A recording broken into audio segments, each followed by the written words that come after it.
लेकिन भगवान को था कि आप करो, तो जिसके कारण मेरे हस्बैंड बहुत बीमार पड़ गए और उनके काफ़ी समझाने के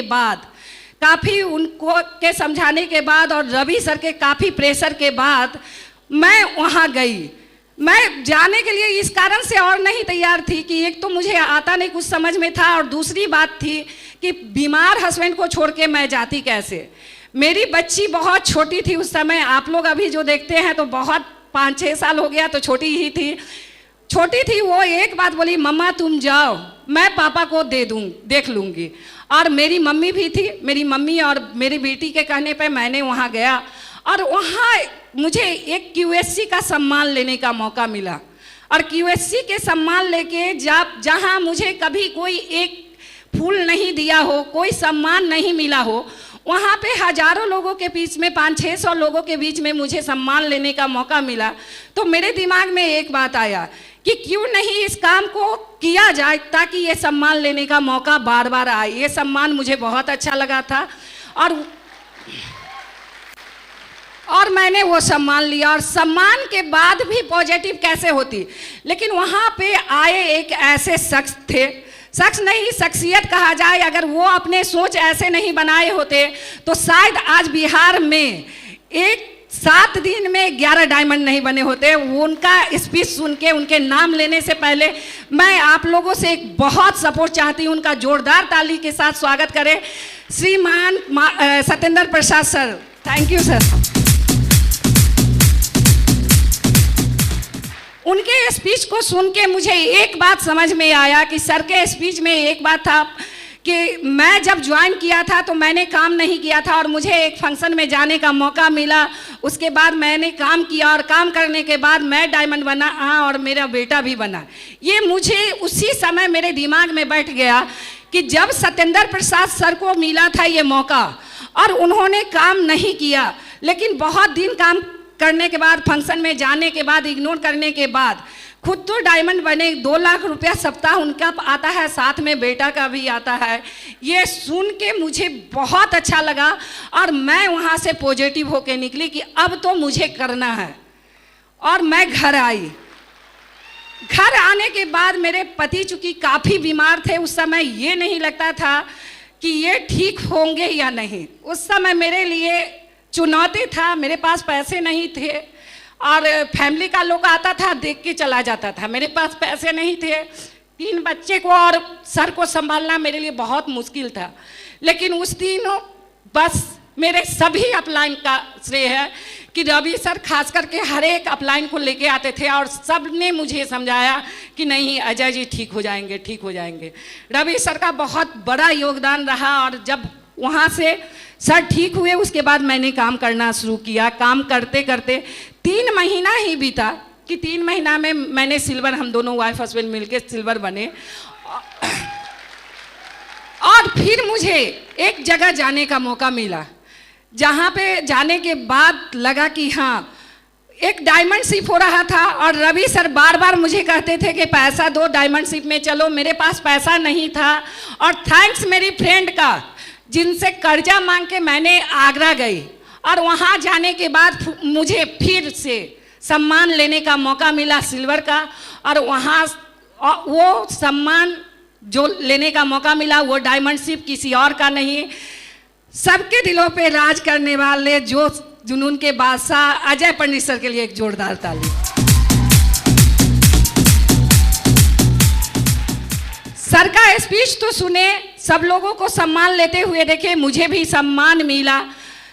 और उसके बाद जब हम आए तो हमको सबसे बड़ा सम्मान में सही में बताया कि आज तक सर मुझे सबसे अच्छा क्या लगा था, आज तक जब भी मैं किसी हॉल में जाती थी और उसके बाद ये मोटा वाला माला जो मिलता था, मुझे लगता था कि ये माला मुझे कब मिलेगा, और वो डायमंड बनने के बाद ही मिलता है।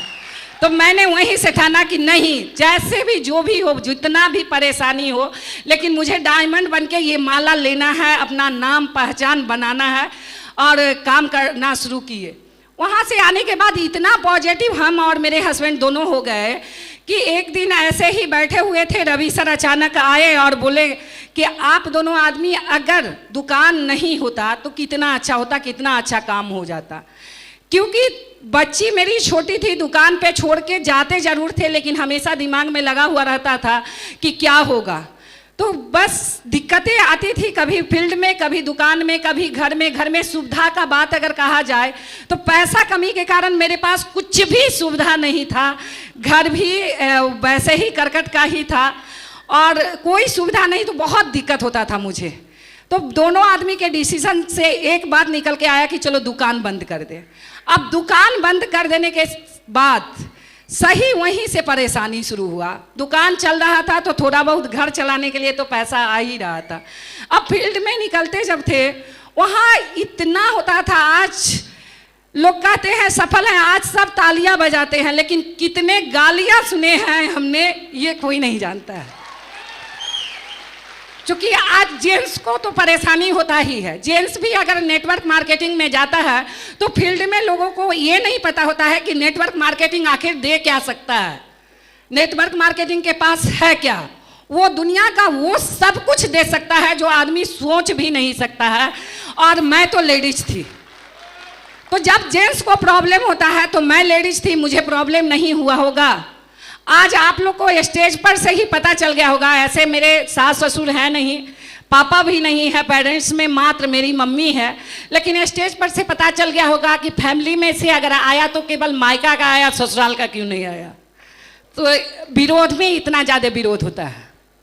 और मैं जब काम करने, तो विरोध से डरना नहीं है, क्या करना है। अगर आप लोगों को मेरे जैसा सम्मान चाहिए तो एक बहाना छोड़ना पड़ेगा कि लेडीज हूँ, परेशानी होता है, ये बहाना। और असली काम तो सही में उस समय शुरू हुआ जब मैंने दुकान बंद कर दिया, इनकम का स्रोत बंद कर दिया और सेफ शॉप से भी ताने मिलते थे। लोग तरह तरह के बातें करते थे। जब मैं जहाँ निकलती थी तो पीछे से आवाज आता था, करोड़पति बनने चली, पता नहीं किस किस के साथ घूम रही है, कहाँ से आ रही है। ऐसा ऐसा शब्द मुझे मिला, लेकिन मुझे बस शब्द मिलता था। और जब मैं ट्रेनिंग में जाती थी, जब किसी अपलाइन से मिलती थी, जब कष्ट होता था तो रवि सर से कहती थी, सर ऐसा बात है, सब ऐसे ऐसे करते हैं। तो हमेशा सर एक बात कहते थे, बोलने वाले को छोड़ दीजिए। हमेशा सर मुझे एक वीडियो हमेशा दिखाते थे। जब भी मुझे इस तरह का कोई भी बात आता था फील्ड से और मैं रवि सर से शेयर करती थी, तो रवि सर हमेशा एक मुझे वीडियो दिखाया करते थे। वो कोई और नहीं, गीता यादव का था कि आप गीता यादव बनोगी। जब वो कर सकती है बिहार की, मैंने कोई आकर एक लेडीज नेटवर्क मार्केटिंग में सफल हो सकती है, तो आप क्यों नहीं। ये विश्वास मेरे से ज़्यादा मेरे अपलाइन को था और उनके विश्वास पे मैं धीरे धीरे काम करते चली गई। पैसा का तंगी बहुत आने लगा। परिवार बहुत अच्छा है। अगर ससुराल की बात की जाए तो पैसे वाले घर में शादी हुआ, लेकिन हस्बैंड के पास नहीं था तो मेरे पास कुछ भी नहीं था। और पैसा नहीं था, तंगी होने लगा। एक तो घर में छोटे छोटे बच्चे, देखने वाला कोई नहीं, घर उसना सेफ्टी नहीं। तो हम दोनों आदमी जाते आते थे, बहुत परेशानी हुआ। परेशानी का सामना यहाँ लोग लेडीज कहती है कि मैं जाऊँ कैसे, मेरे छोटे बच्चे हैं। आज मेरे बच्चे जितने बड़े हैं, क्या कल भी उतना ही बड़े थे, छोटे छोटे बच्चे थे, फिर भी परेशानी हुआ। लेकिन मैं उस परेशानी को देखा नहीं। मुझे ये नहीं था कि इस परेशानी से पैर पीछे करूं और मुझे नहीं बनना है। बस एक ही चीज़ था कि मैं आज परेशानी झेलूंगी तो पूरे जीवन मेरे बच्चे को नहीं झेलना पड़ेगा, पैसा का तंगी नहीं होगा। और एक ही चीज दिमाग में आया कि ये सिर्फ मेरे रहते हुए नहीं होगा। अगर किसी का फैमिली, किसी के मम्मी पापा जितना भी धर के जाते हैं, अगर बच्चा लाइक नहीं होता है तो वो धीरे धीरे निकल जाता है। लेकिन मुझे ऐसा प्लेटफॉर्म मिला था, ऐसा सिस्टम मिला था। इस सिस्टम के विषय में मुझे हमेशा से पता था, ऑडियो वीडियो के माध्यम से, कि ये सिस्टम में अगर आप करके सफल हो जाओगे तो दुनिया में नहीं रहोगे तो भी पैसा आएगा। मैंने उसके लिए काम किया।